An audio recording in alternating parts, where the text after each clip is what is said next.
Welcome, everybody, to AOPA's Flight School Business Quick Tips from the Field. I'm Chris Moser, and I'm glad to be joined today by Carl May from All In Aviation. Carl, one of the biggest things that we see from schools so many times in the story we've seen so many times here at AOPA is that they will start out with something special. Oftentimes it's a small school. It's got that small kind of business atmosphere. And then, of course, because they're providing such a great experience, they start to grow. And one of the biggest challenges is how do you maintain what makes you special? How do you maintain that culture as you grow so that you can scale it up and still be successful? Can you tell us your experience at All in Aviation with that? Yeah, sure. That's a really good question.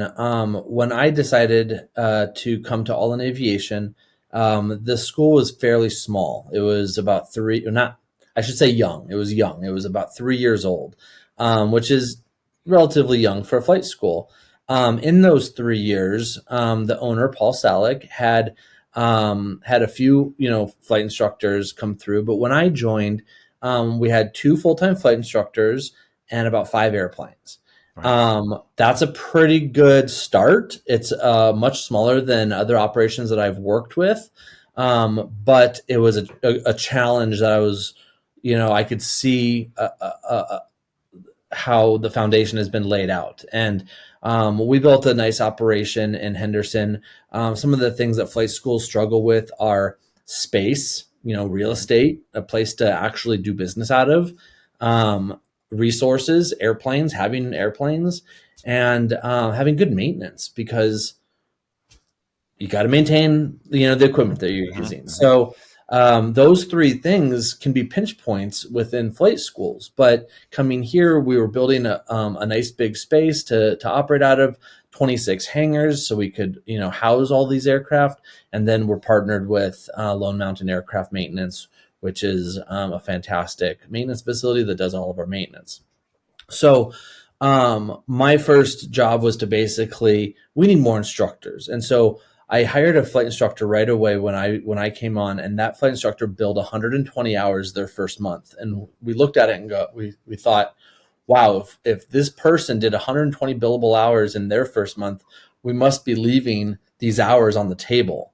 How can we have 5 airplanes and 2 instructors? Like that, the math doesn't add up.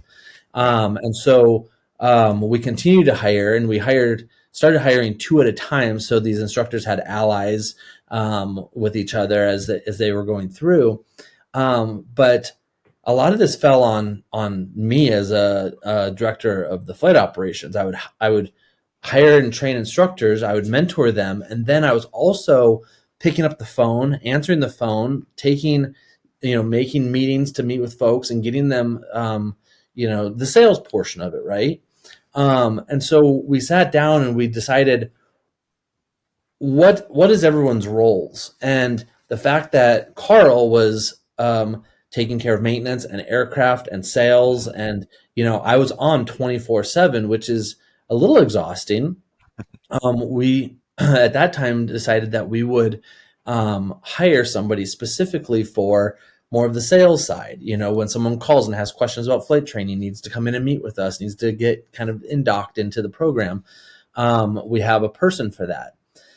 And by doing that, it relieved those tasks from my, day to day, and allowed me to focus more on the staff of the good quality flight instructors, and the maintenance side of things. Because if you have good instructors that are out there flying well-maintained aircraft, you're going to grow naturally. And that's exactly what happened. We now currently at 21 aircraft and 12 full-time instructors and about 5 part-time instructors.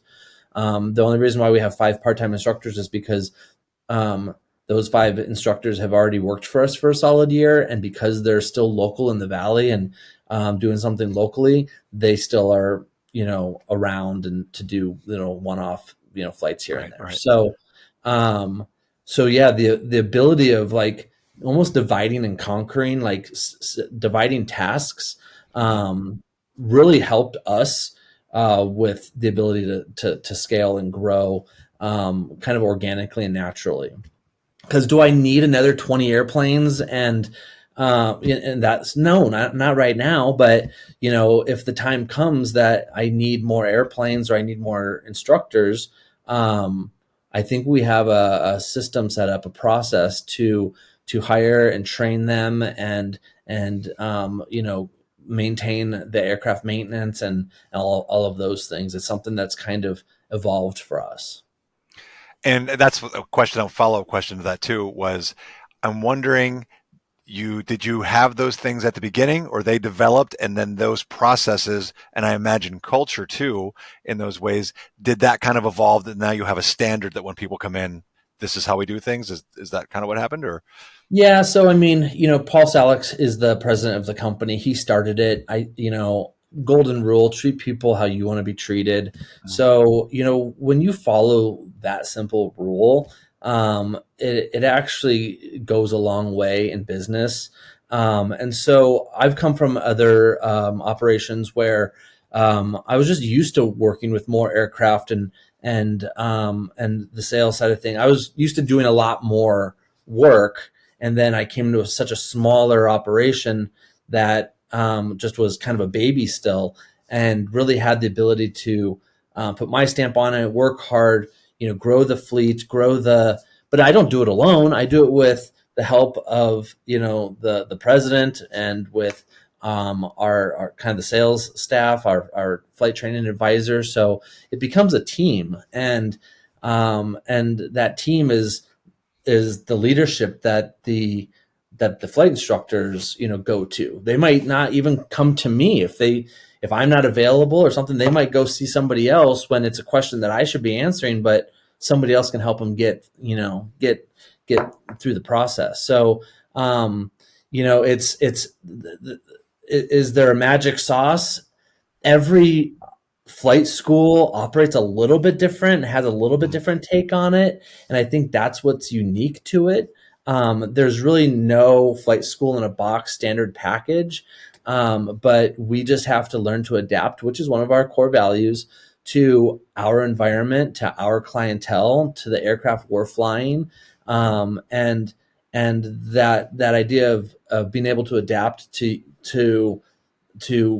change and evolution, I think goes a long way with a flight school.